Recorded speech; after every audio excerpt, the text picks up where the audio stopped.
Muy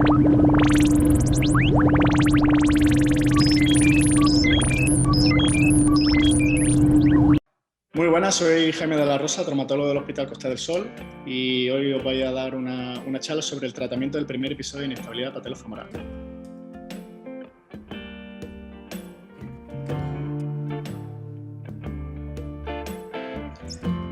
Hablaremos sobre básicamente sobre la anatomía y epidemiología, comentaremos los factores de riesgo que están implicados en la inestabilidad patelo-femoral, el mecanismo de producción, cómo se va a manifestar clínicamente esta entidad. Hablaremos un poco de las pruebas complementarias y de las opciones de tratamiento. La patela es el hueso sesamoideo más largo que existe en el organismo y durante la extensión de la rodilla se centra en la tróclea femoral y es una articulación muy congruente, sobre todo a partir de los 30 grados de flexión. Cuando existe una alteración en la cinemática de esta articulación, pues puede provocar patología, como veremos más adelante. Implicados en esta congruencia articular se encuentra el surco troqueal del fémur, la patela en sí y unos ligamentos muy importantes como son el ligamento patelofemoral, el patelotibial y el patelomeniscal, y asimismo el tendón cuadricipital, el tendón rotuliano, el retináculo externo y el vasto medial oblicuo, que tendrá una función muy importante. En la imagen de la izquierda podemos ver una rodilla vista desde el plano axial, y en ella podemos observar cómo en 30 grados de flexión se encuentra la tróclea femoral con la rótula perfectamente congruente y aportando una gran estabilidad. En la imagen del centro podemos ver la inserción del ligamento patelofemoral en el epicóndilo medial y esa inserción amplia que tiene a nivel de la cara superomedial de la rótula. En la imagen de la derecha podemos observar cómo se encuentra comúnmente relacionado la inserción del vasto medial oblicuo con el ligamento patelofemoral. La incidencia es alta, son el 3% de las lesiones de la rodilla implican la articulación patelofemoral. En algunas series hasta el 70-112 pacientes por 100.000 habitantes va a tener una inestabilidad patelofemoral a lo largo de su vida. Más frecuente en mujeres, casi más del 50% se da en este género, y se suele dar en personas jóvenes. ¿Por qué? Porque el primer episodio suele ser traumático, relacionado con el deporte. Entonces es fácil pensar que se da a una edad temprana. Factores de riesgo, esto es importante sobre todo a nivel de la recurrencia. En el primer episodio suele ser paciente de talla alta con un ligero sobrepeso, y la recurrencia es muy importante ver estos factores de riesgo, como es la displasia de la tróclea, la tuberosidad tibial lateralizada, una patela súpera, una hipoplasia del cóndilo femoral lateral y unas alteraciones rotacionales, aunque hay muchos. También pacientes físicamente activos es un factor de riesgo, porque si decimos que está relacionado con el deporte, es lógico pensar que si son físicamente más activos vayan a tener más recurrencia. Una hipotonía del vasto medial, un genuvalgo, una anteversión femoral. ¿Y cómo va a ser este mecanismo de producción? Pues como hemos dicho, se da casi siempre en el deporte, y como vemos en el vídeo es un flexo y valgo forzado. En el 93% de los casos se da mediante ese mecanismo. También hay un mecanismo que es el traumatismo directo, que se produce un traumatismo en la cara medial de la rodilla y produce una traslación lateral en la rótula. En el 95, casi 100% de los casos se encuentra lesión en el ligamento patelofemoral medial. También hay lesión del ligamento colateral medial y del retináculo, y muy importante las lesiones osteocondrales. El 20% no se reducen de manera espontánea, como hemos visto en el vídeo, y precisan una asistencia en urgencia. ¿Cómo vendrán los pacientes? Pues los pacientes vendrán con una actitud en flexo de la rodilla y esa deformidad evidente, como podemos ver en la imagen. Pues una vez reducida la articulación, que eso es lo primero que tenemos que hacer, pues podemos hacer un examen físico. Veremos signos de Fairbairn, signos de Basset, la inclinación patelar, pero aunque no hay evidencia todavía de ningún signo que sea específico para esta inestabilidad. ¿Qué veremos en la radiología? Pues importante siempre pedir una serie ósea de la rodilla, una AP lateral y una axial, y como podemos ver en la imagen, esa axial donde confirmamos la inestabilidad, y aparte para valorar las lesiones osteocondrales. La ecografía no tiene mucha evidencia, no tiene evidencia de uso en esta entidad, Y la resonancia se identifica las lesiones del ligamento patelofemoral, del retináculo medial y del vasto medial oblicuo. Además, nos valora signos de recurrencia.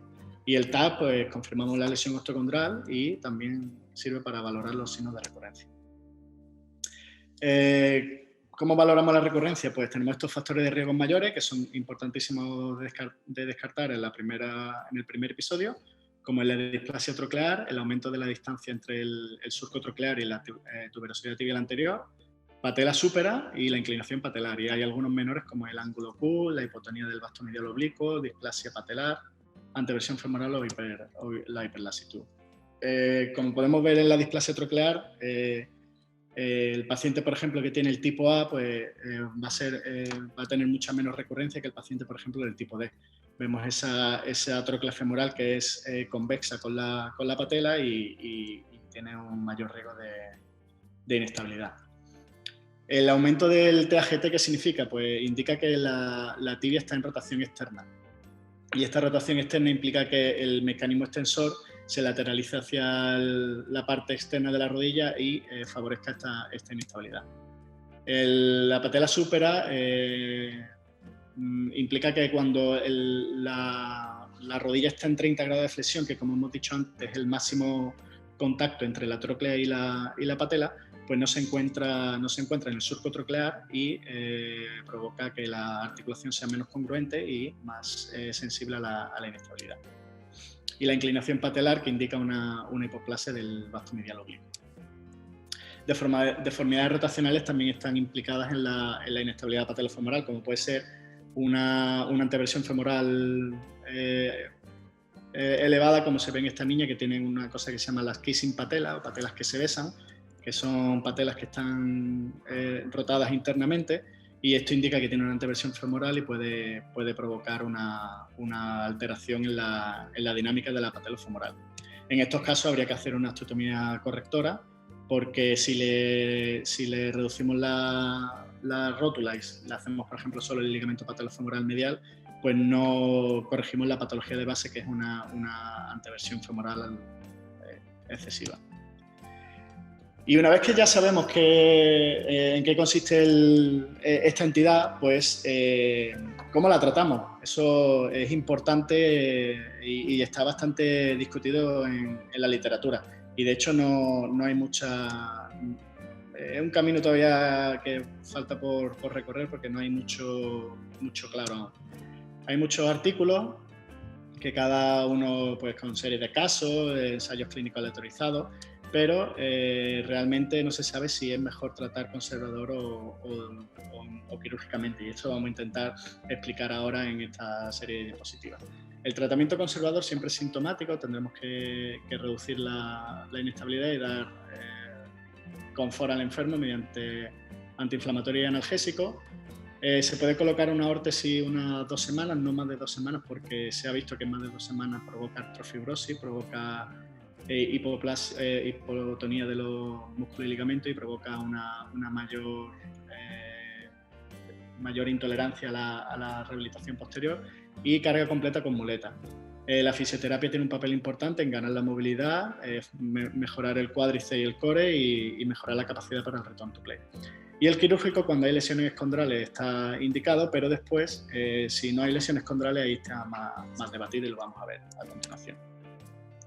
Conclusión del tratamiento conservador, pues con esta diapositiva la podemos resumir, ¿vale? No hay ningún consenso y lo que sí está claro es que hay que hacer intentar un ejercicio controlado, que es primordial, pero no hay una evidencia de cuál es la mejor modalidad.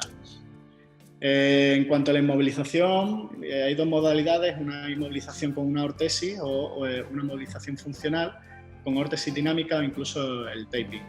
La inmovilización debe evitarse durante 2 semanas, como hemos dicho antes, por la debilidad y la rigidez que provoca.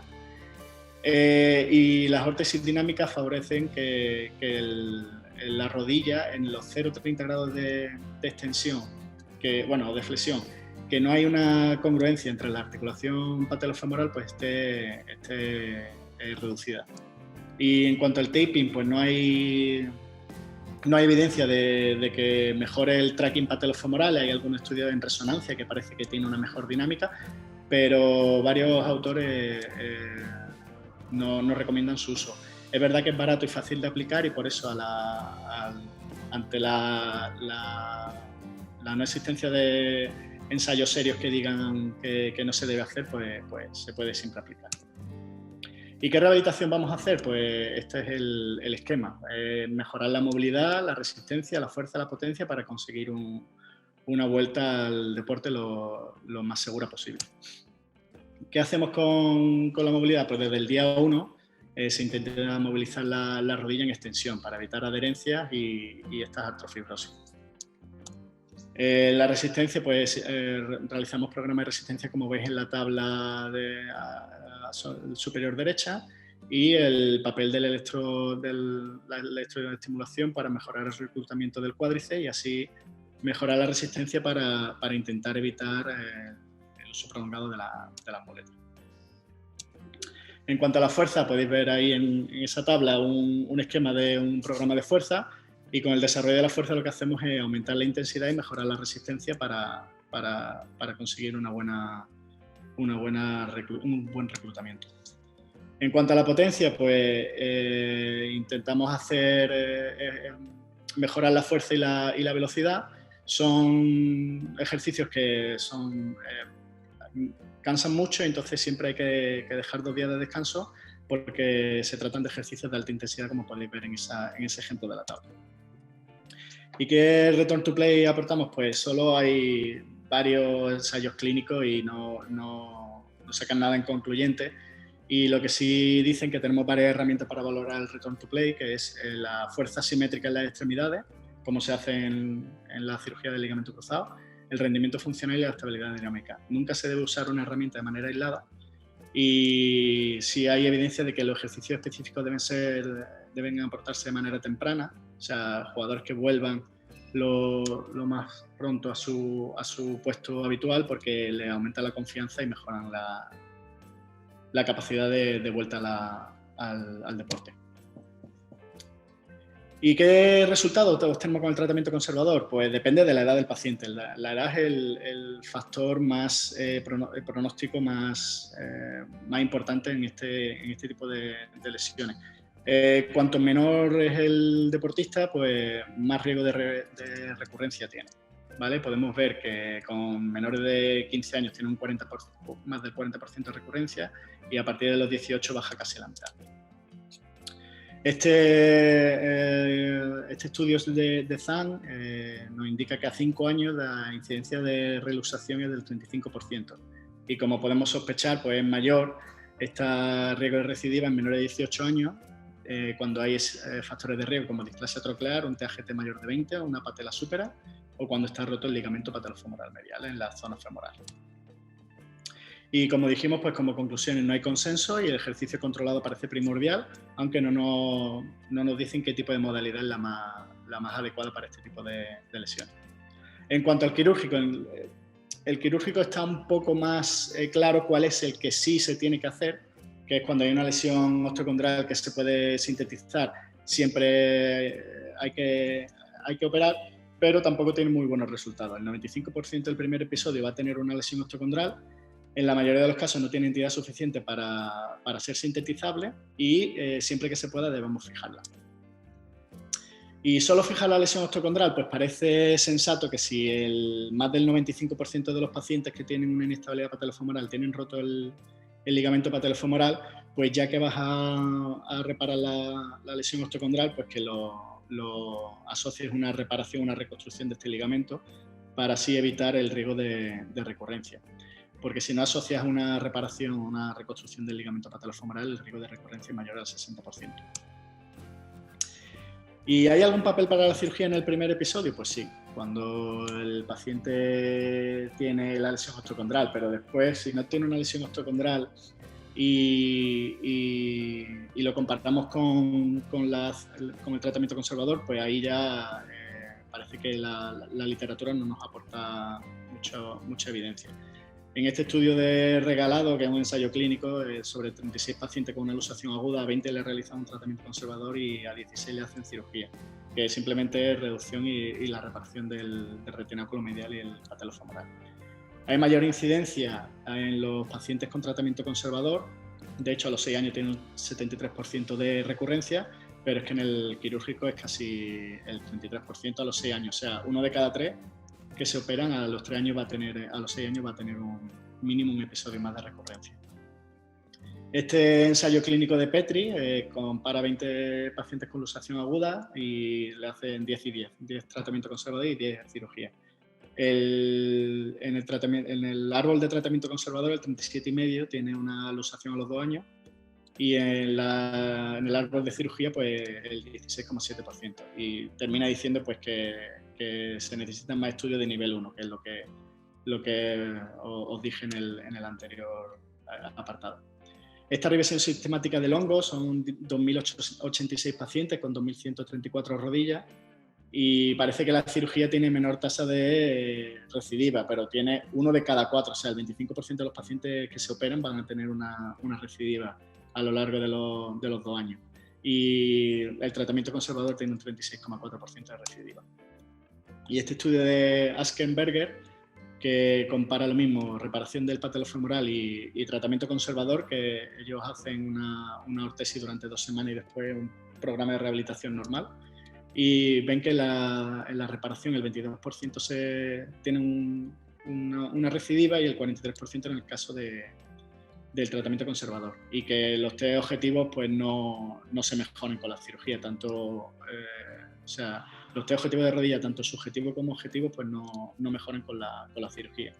Y terminan diciendo pues que hay que, en caso de que no haya una lesión osteocondral, que se pueda sintetizar y que sentarse con la familia y discutir los pros y los contras de la cirugía y los resultados. Y este es un algoritmo de tratamiento que propone Shuttle en ISACOS del año pasado. Y bueno, pues ante un paciente con el primer episodio de inestabilidad, pues siempre una radiología de la rodilla afectada para confirmar la luxación. Si tiene un hemartro, si tiene sangre en la articulación, se le hace una resonancia porque hay alta sospecha de que tenga una lesión osteocondral.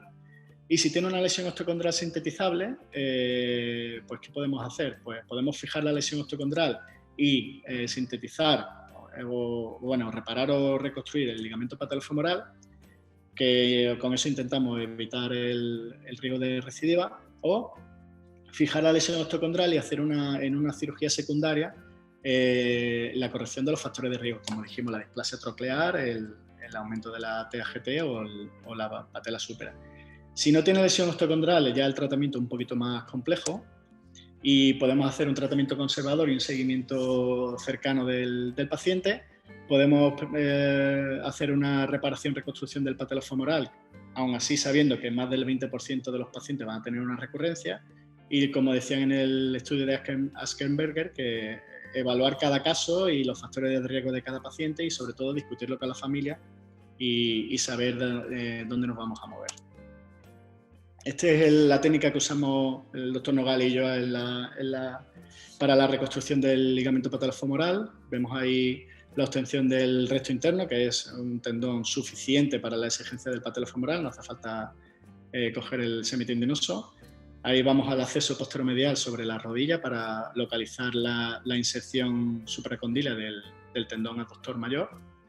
Ahí lo estamos aislando y le pasamos una sutura para que nos sirva un hilo de pase de sutura, y ahí podemos ver el efecto de fulcro que queremos conseguir con ese tendón.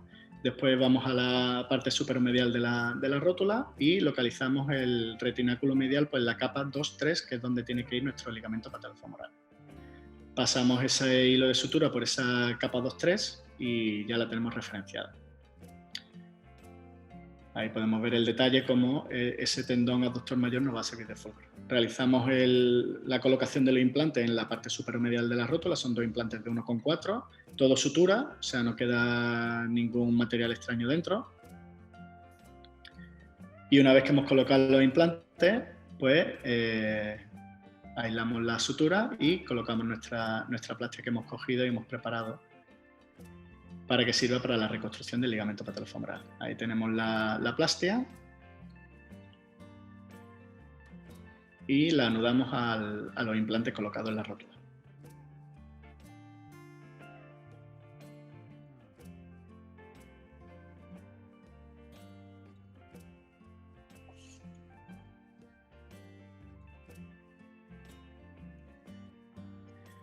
Una vez ya fijada en rótula, pues hacemos el pase a través de la capa 2-3 y hacemos el pase a través del fulcro, o sea, la polea de reflexión que vamos a conseguir con el tendón abductor. Ahí estamos viendo que efectivamente está realizando bien el fulcro y pasamos una sutura, hacemos una tenodesis con el tendón abductor y el resto de plastia la volvemos a pasar a través de esa capa 2-3 del retináculo medial y la volvemos a fijar a la rótula para conseguir una mayor fijación de la reconstrucción. Y cerramos nuestro retináculo con los implantes, con el resto de hilos de los implantes.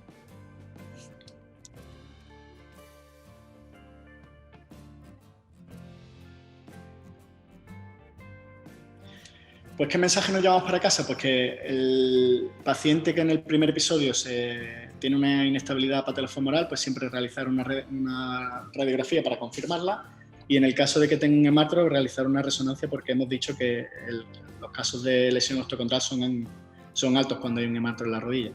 La cirugía, está claro que en los casos de lesión osteocondral hay que realizarla y no hay consenso si no hay lesión osteocondral, si realizar cirugía o tratamiento conservador. La pregunta no es si estos pacientes que no tienen lesión osteocondral necesitan cirugía, sino qué pacientes se van a beneficiar de un tratamiento quirúrgico. Analizar los factores de riesgo es imprescindible y en el caso de que optemos por un tratamiento conservador hay que hacer un seguimiento estrecho. Y como hemos dicho antes, necesitamos más estudios para dar mejores recomendaciones.